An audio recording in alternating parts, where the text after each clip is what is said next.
Shut up and sit down. Hello, my friend. You are listening to the Dance Studio Scaled podcast, the number one place for innovative marketing, retention strategies, and business growth ideas made just for dance studio owners. Now, this isn't your average business podcast. We're here to shake things up, simplify the hustle, and focus on real, actionable insights. I'm your host, Jen Dalton, and after 30 years of running studios, coaching owners, and scaling businesses, I know one thing's for sure: there's no one size fits all in this industry. You've got the passion, and I've got the tools to help you take it to the next level. So hit that subscribe button, grab a coffee, and let's scale your studio together. Hello there, and welcome back to this week's episode of the Dance Studio Scaled podcast. Now, today's topic, it is heavy, it is relevant, but it is just super important that everyone is across it. Now, especially with the recent headlines of unlawful acts of a well-known choreographer and teacher in our industry, it is a harsh reminder of the responsibilities that we carry as dance studios and dance studio owners and teachers as well. Now, you may or may not know, I spent many years alongside working in my studio, but as a police officer. And of those 13 years I was working as a police officer, 8 of those was with the Child Protection and Sex Crime Squad. So I've seen just how critical it is to create an environment where children can thrive safely. And this is a topic that I have been passionate about for years. You'd be able to go through other episodes of podcasts where I've spoken about it. And coincidentally, this is the topic that I addressed during a presentation I gave last week to a team of teachers in Queensland. Now, in that session, we explored ways to recognise signs of grooming, establishing professional boundaries, and establishing effective child protection measures. So now it's just the perfect time to talk about it, to review your studio's policies, and ensure that they're up to standard. Now, I understand that currently the expectations, the regulations, the rules are varying from state to state within Australia. But if you're not sure where to start, the Dance Arts Alliance website offers some great advice and resources.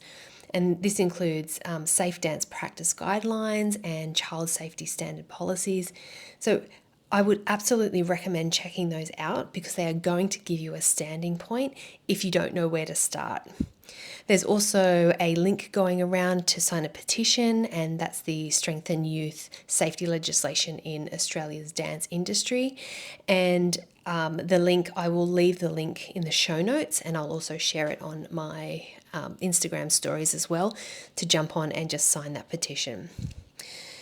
Because it's not just about following the rules, it is truly about creating a space where our kids feel respected, our parents feel confident, and your team knows exactly what's expected of them.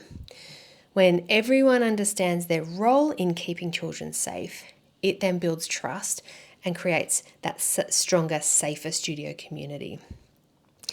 And one thing that I've learned as both a studio owner and a police officer is that protecting children isn't about relying on one single thing. It's having lots of different layers of protection in place.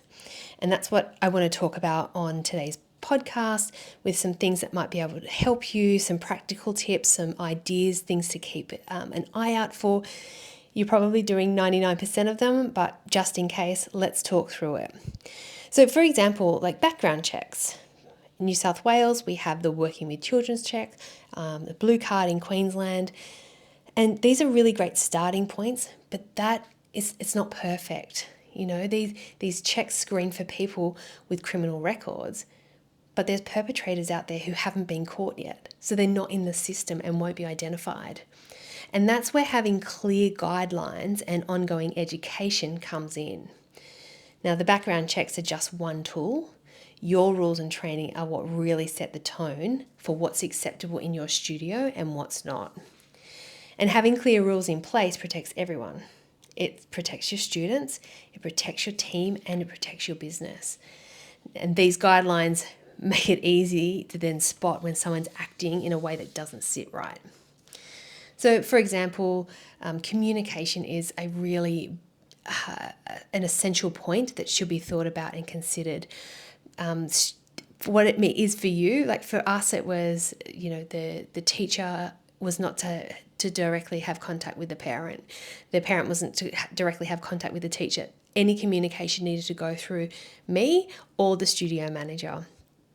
And I don't need to tell you, like when it comes to social media, just how equally great it is, but can be really dangerous because the boundaries can quickly be blurred when it comes to social media.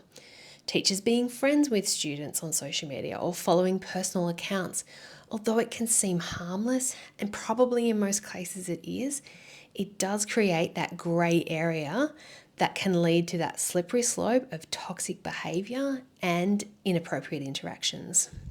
So, I mean, even like a simple like or a comment on a post could be misinterpreted. A private message can be it could create opportunities for conversations that fall outside of professional boundaries.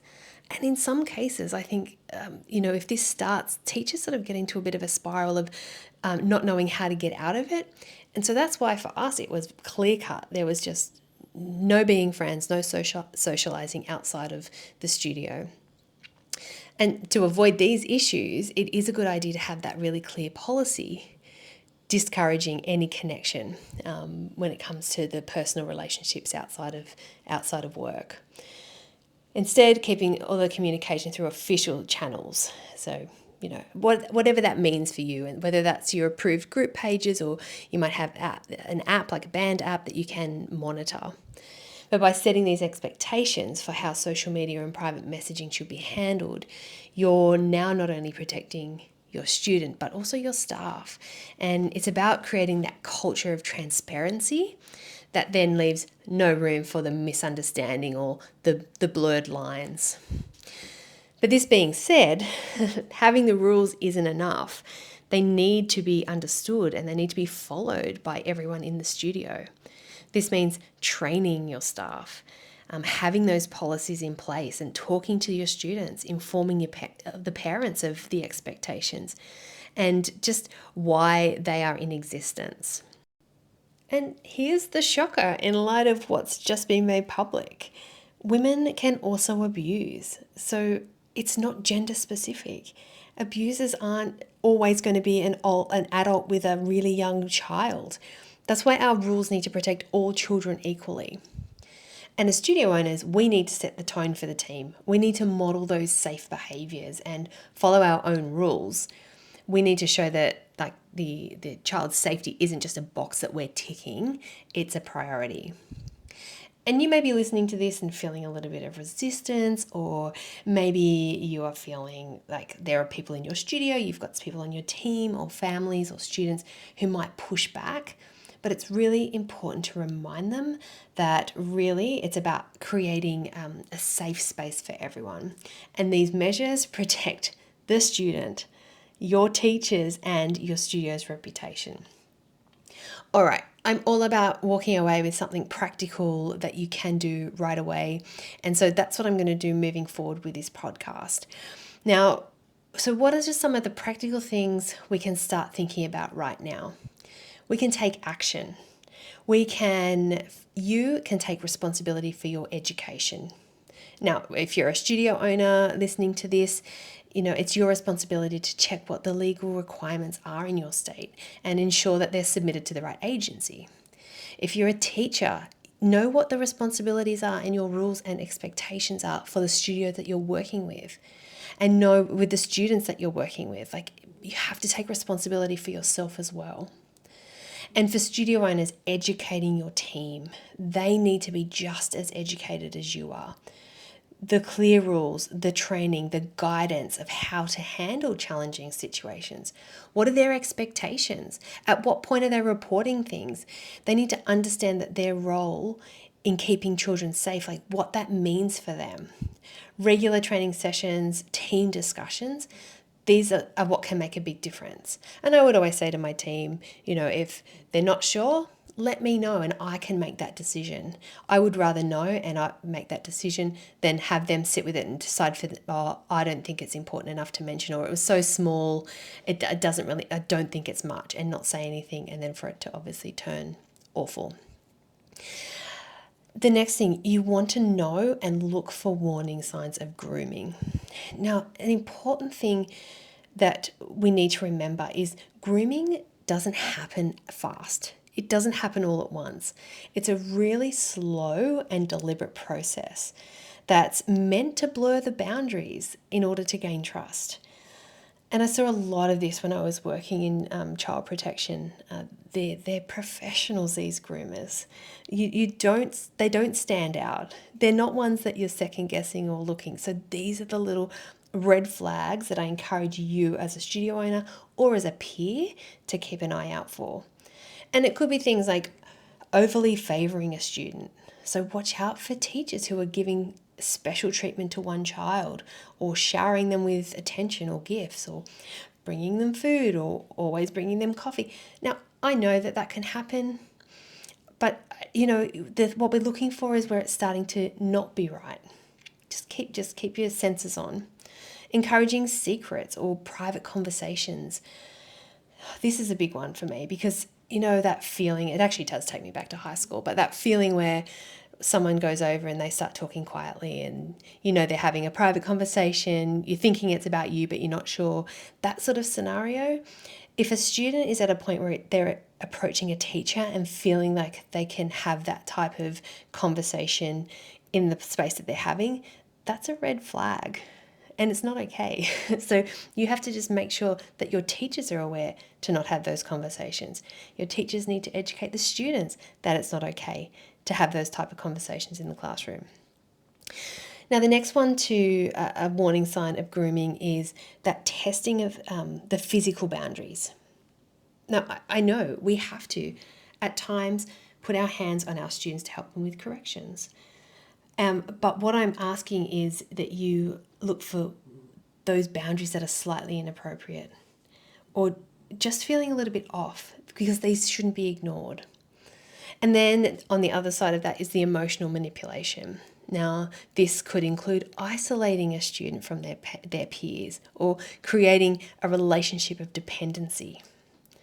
And you could even be sitting here listening to this and thinking, I know someone right now who is in a similar situation to what you're describing. So if that is the case, you need to tell someone. We can't just sit on this anymore.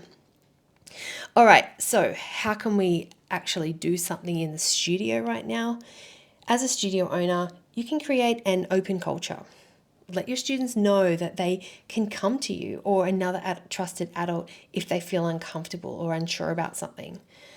Having really clear communication policies between the teachers and the students and the parents.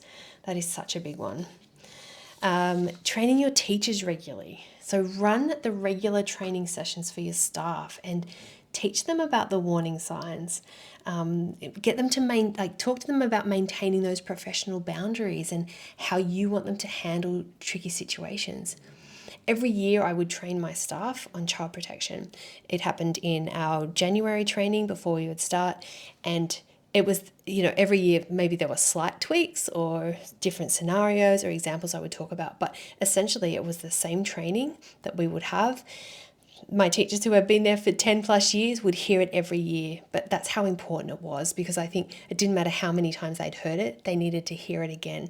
I needed to know that they understood exactly what I meant in our child safe policy, which was kept at the studio.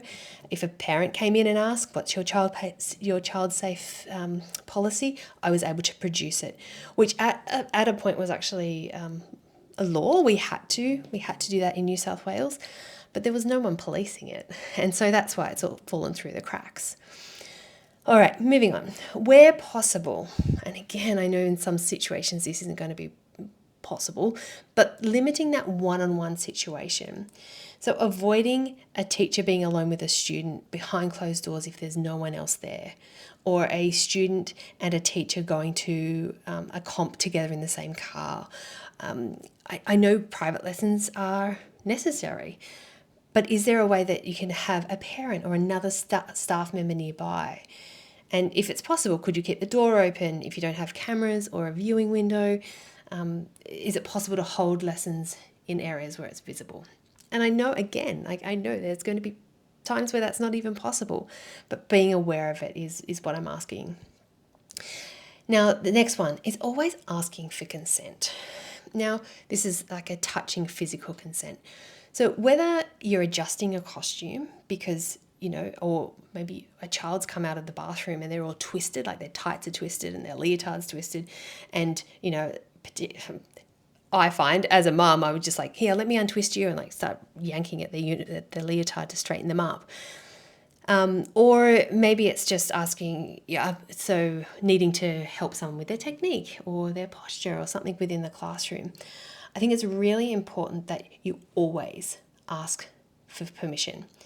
And so for me, even for my babies, but from my babies through to my teens, if I was measuring them for costumes, I would always say, is it okay if I measure you now? I'm going to be putting the tape measure around you.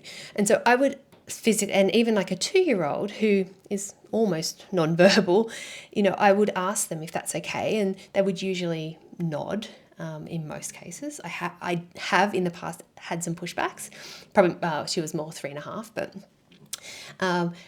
and then I would do it, and I would be watching the whole time their body language, because the second they seemed uncomfortable, I would just stop. I would stop immediately. Or even if I asked permission and I said, is it okay if I measure you? I'm going to be going here, and it's going to be feeling like this. Like I explained through the process. Even if they said yes, and I could feel their body language or see their body language was not comfortable with it, I would just say, you know what, let's just do this another day. And then I just regroup.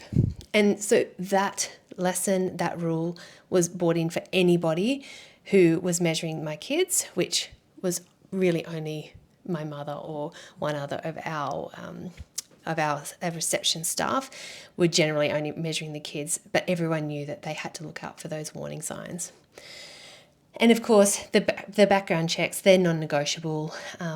It should be a requirement for someone who is being employed to have an up-to-date check equivalent with your state of what that needs to be. But it's our responsibility to make sure we're then registering them. All right, so final thoughts. Now, these steps might seem small, and I am confident that nearly everyone who's listening to this podcast right now is already doing most of these things. But they are just incredibly powerful when combined, and so that's why I think the reminder is really important. They build trust, they protect your students, they give peace of mind to parents. Most importantly, they are creating an environment where kids can focus on what really matters, and that is growing, that is learning, that is just loving dance. They should be able to be there and be safe. By taking action now and leading the way, we're not just making our studios safer, but we're setting the standards for others in our industry to follow. And we really need to work together to create the safest, most supportive spaces possible.